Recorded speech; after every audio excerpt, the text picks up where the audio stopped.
Hey everyone, I'm Abbie, and I'm thrilled to introduce you to some of the most inspiring people I know. We're here to talk about the myth of warrior-style bravery and give you a different picture of what living a brave life really looks like. Are you ready? Let's get on with being brave.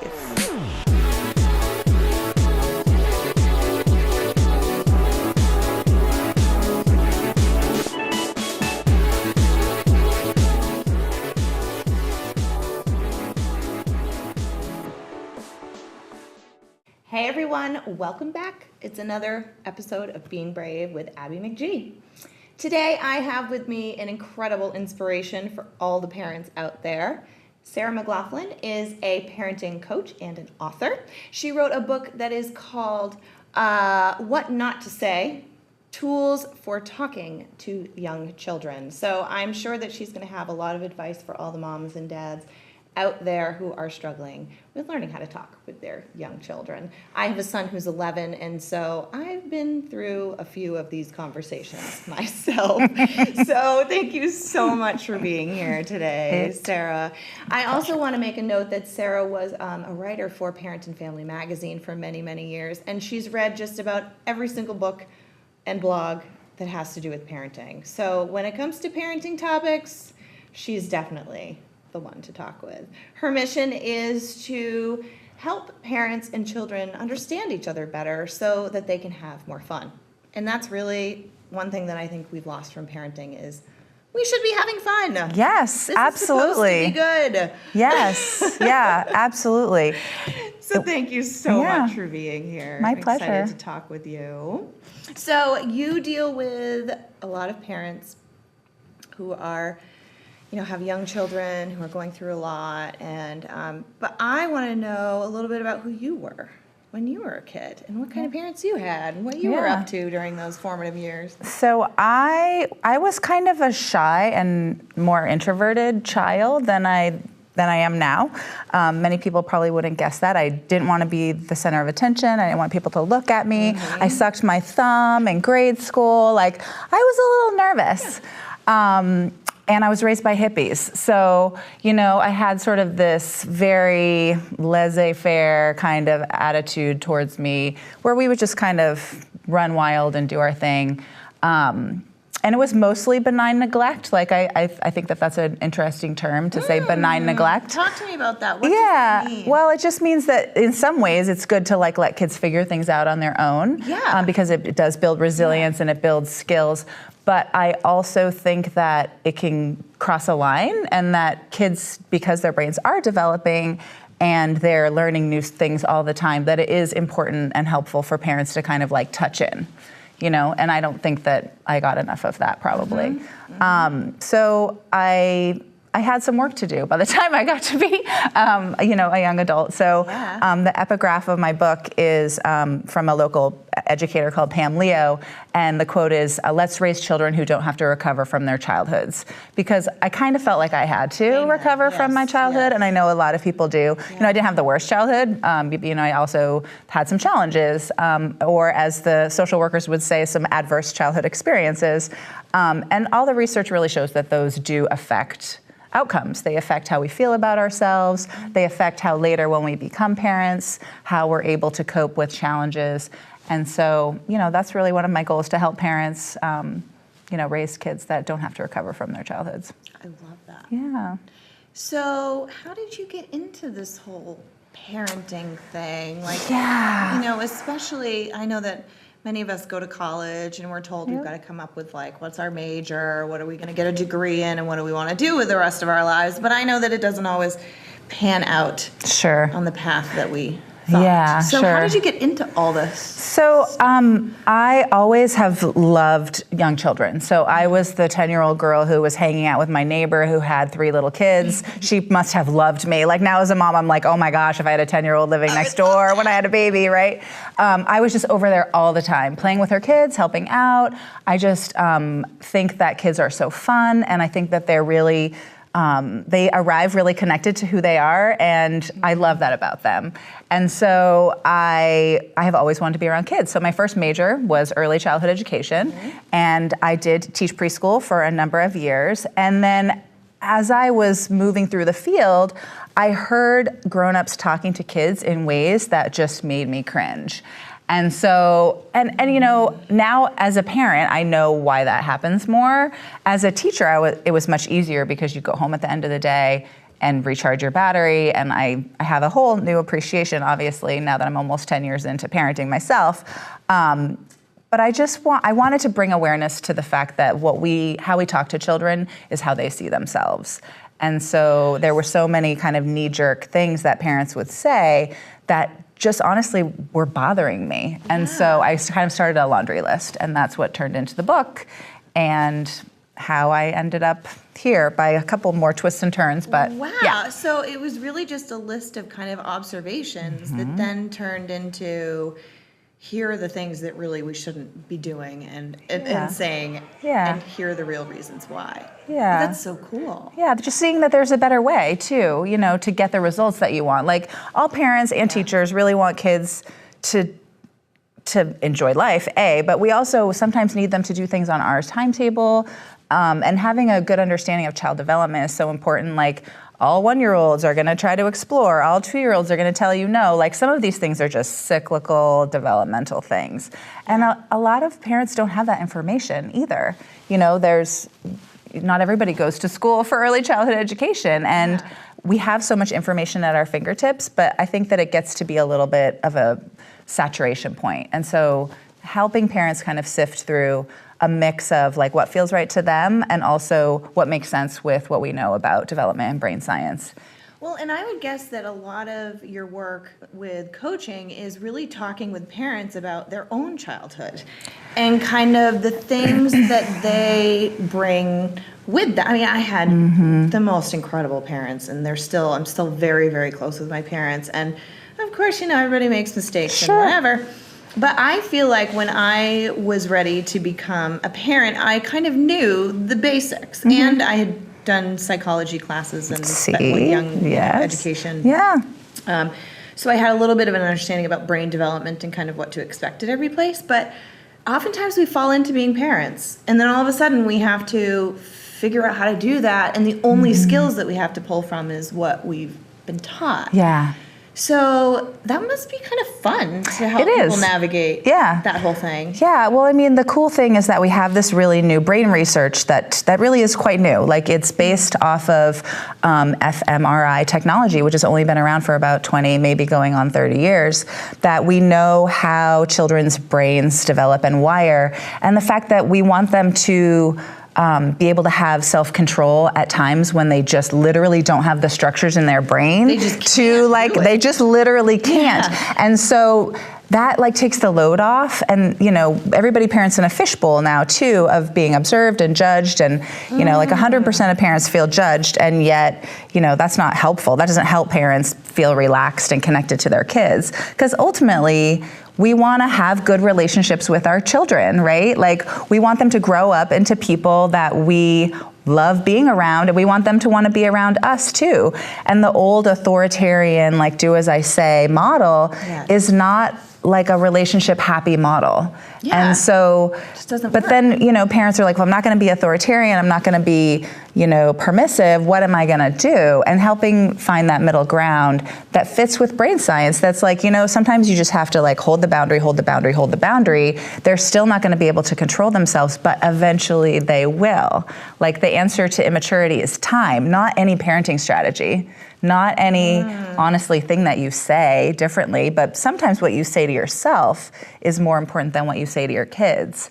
Like, they're little, they're learning, it's gonna be okay. Tomorrow's gonna be a new day. Right. They'll get this eventually. So you can stay cool, because rather that's than saying, so helpful. Oh my gosh, I've done something wrong, I'm a bad parent. Or I have to fix it. Judging me, etc. Yes. Well, and I feel like as parents, we don't often enough celebrate and talk about the really good things that are happening with our kids. It's almost like, it feels like bragging, or, you know, but for me, one of the characteristics that I'm seeing come out in my son, now that he's 11, is that he's so open and his heart is so kind. And to me, it's a huge success when, for example, this last weekend, he went with my parents to pick out a mattress for his new bed.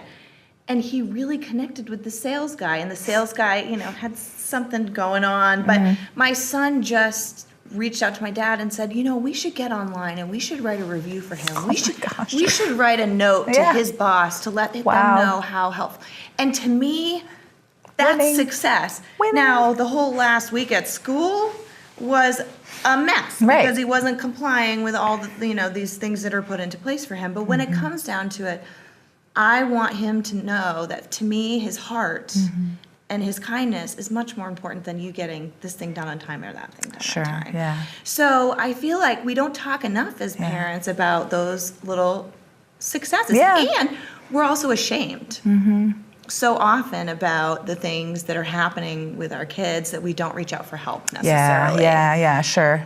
And we don't talk about, well, what did you do in this situation? Yep. What did you do in this situation? Did you do parenting groups or anything like that? I have taught classes before. Yeah, I've done different series. And I've done some stuff online. It's tricky to get parents because of just the crazy busyness and schedules, and you pick one time it works for some people and not for others, but I definitely have done groups before.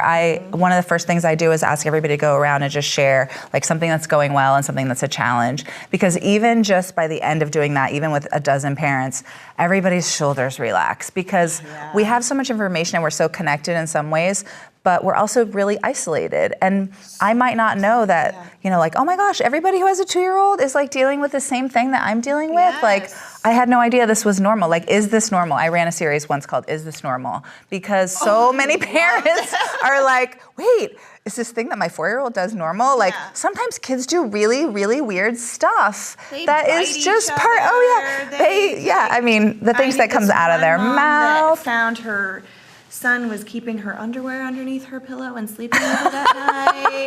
That could be read so strangely, and it right? could be read so strangely, but then when she was able to reach out to her counselor and say, they explained that this is an attachment. And you need to talk with him about it, and it's not a bad thing. It's just let's replace that with a shirt or something.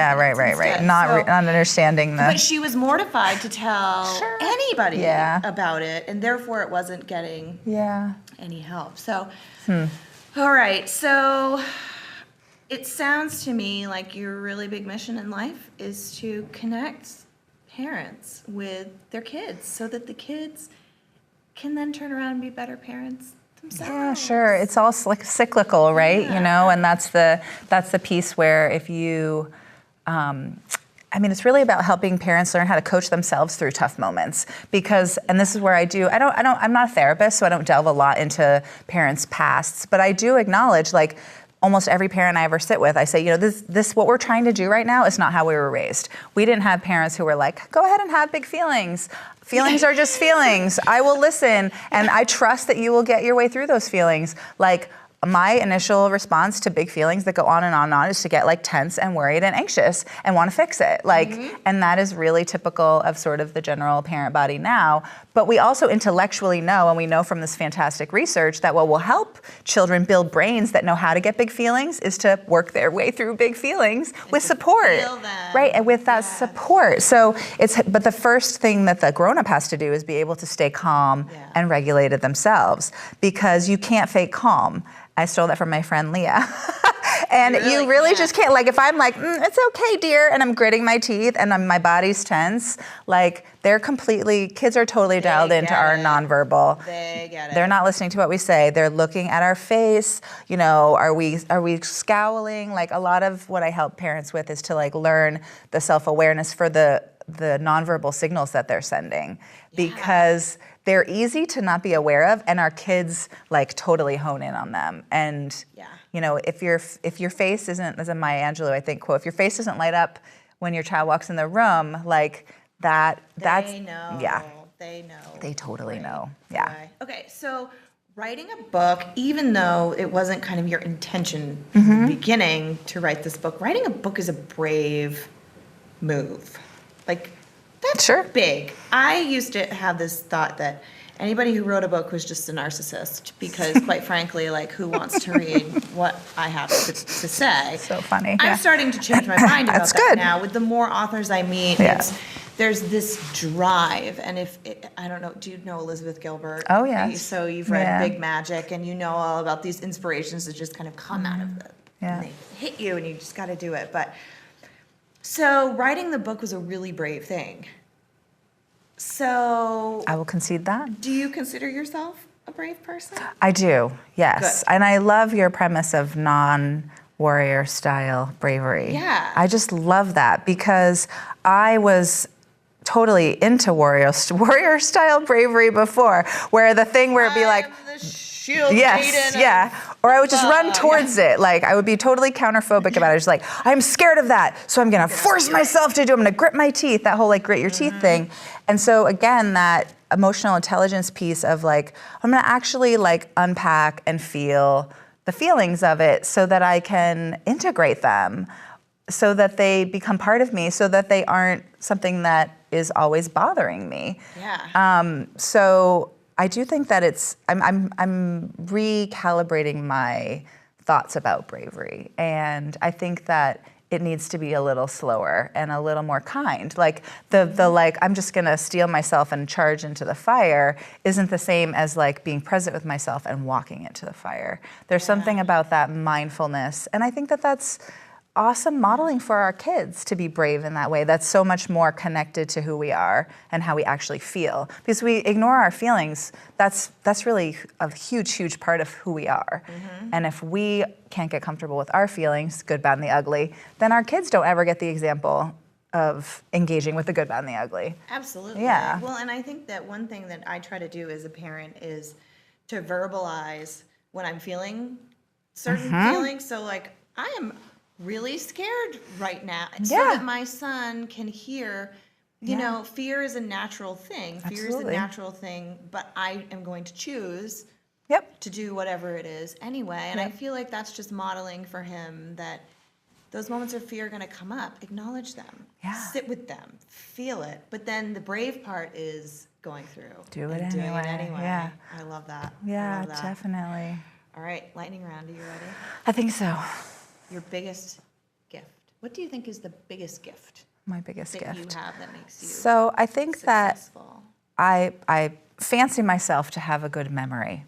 And I think that being able to kind of drop back into being small, being a little person, and having really visceral memories of that helps me with the empathy, you know, the empathy bombs that you kind of need to be having, both for big people and little people.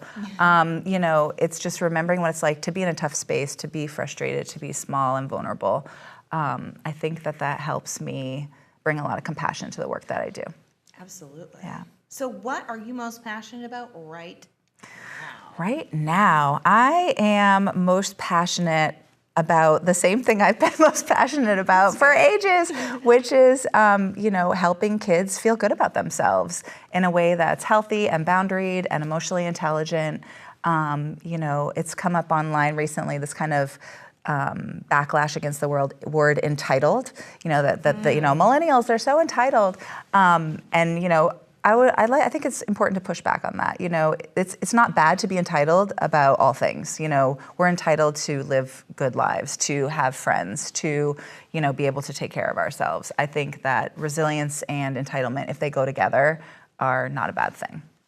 Resilience and entitlement, when they go together, are not a bad thing. Okay, I might use that quote. Yeah. I like that. So what do you wish that you could do that you haven't done yet? I mean, other than being Well, on a TV write my show, second because- book. Write my second book. Once you write a book, everybody's like, when are you writing another book? And so I'm like, do you have an idea for the next I one? do have an idea for the next book because Cool. I think that it is important to kind of integrate the stories of self-awareness and growing gratitude and self-care. So my working title for my next book that I haven't really started writing is Everything I Need to Know About Parenting I Learned in the Self-Help Aisle, because it is that whole like recovery from my own, you know, hurts that has helped me to potentially minimize hurts that other children may encounter. Absolutely. Yeah. Oh, that is exciting. Yeah. You better start writing that. I know. I got to to get on it. Now. All right. So parenting is not all fun. No. And sometimes, quite frankly, it makes you want to scream. It's the bits. So, and running a small business and writing a book and, and parenting on the side can't all be fun and games. So what do you do? Where do you go? What are the things that you kind of draw upon when things get kind of rough and dark for you? So I have had at least weekly, hopefully daily, but at least weekly gratitude practice with a group of friends online that we email each other a gratitude list. Cool. And I have been doing that for, I think, about 5 years now. And it has honestly changed my life to focus on what is going well. My favorite go-to mantra, even when things are getting really rugged and crazy, is all will be well. All will be well. It might not feel well right now, but all will be well. And then just bringing myself back to finding something that I can be grateful for in the moment. It shifts my lens completely. Absolutely. And then to read other people's gratitude. Yes. And if I forget, I get them in the mail. It's fantastic. I think I'm going to set that It's up. like a Or gratitude in your accountability group. Yeah. group. We've been going strong for a long time. Yeah. That's awesome. Yeah. Well, Sarah, this has been awesome. I really appreciate you being here and My sharing pleasure. a little bit about you. And you guys all have to go and get Sarah's book. I will be sure to give you the link in the description of the video so that you can pick it up. I'm sure at some point I will follow up with you and give you my stories that I could potentially add into your next book. Oh, perfect. Perhaps a collaboration. And you do have a website that's just sarahmaclaughlin.com. Yep. Sarah with an H, Great. McLaughlin with an MAC. You got it. Yeah. Great. Thanks so much for being here today. Thank you. We'll see you next time.